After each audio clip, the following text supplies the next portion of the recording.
आप सुन रहे हैं एजी एंटरटेनमेंट की धमाकेदार प्रस्तुति।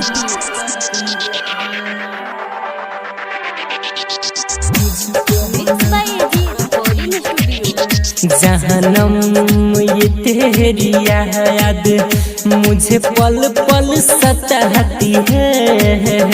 जन्म ये तेरी याद मुझे पल पल सताती है। एक तेरे सिवा कोई भी चेहरा मुझको न भाती है। एक तेरे सिवा कोई भी चेहरा मुझको न भाती है।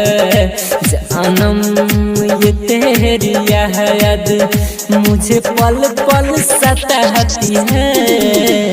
एक तेरे सिवा कोई भी चेहरा मुझको न भाती है। आप सुन रहे हैं एजी एंटरटेनमेंट की धमाकेदार प्रस्तुति। सोनू कुशवाहा ढेकहा बाजार मोतिहारी। मिक्स बाय सोनू कुशवाहा ढेकहा बाजार मोतिहारी।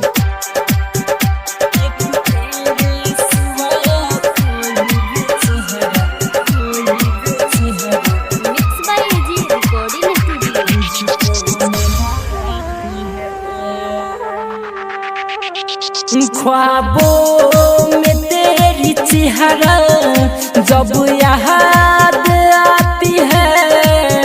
ख्वाबों में तेरी चेहरा जब याद आती है। रुकती नहीं है आंसू मुझको रुलाती है।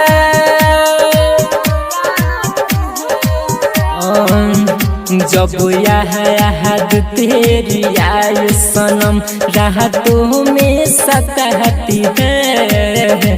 जब याद तेरी आए सनम रातों में सताती है।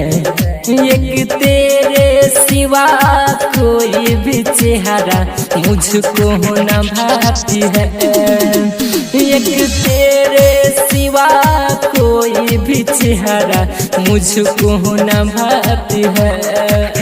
आप सुन रहे हैं एजी एंटरटेनमेंट की धमाकेदार प्रस्तुति। मिक्स बाय सोनू कुशवाहा ढेकहा बाजार मोतिहारी। मिक्स बाय सोनू कुशवाहा ढेकहा बाजार मोतिहारी।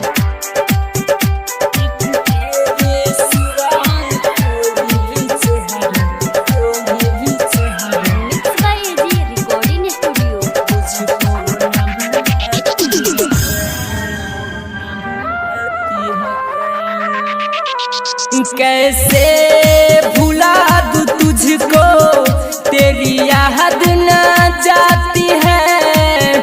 कैसे भुला दूं तुझको तेरी याद न जाती है।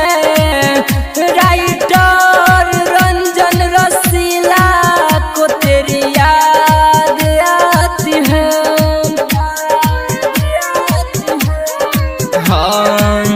रवसन राजू गुडू से दिल की बात बताती है। रवसन प्रकाश से दिल की बात बताती है। एक तेरे सिवा कोई भी चेहरा मुझको न भाती है।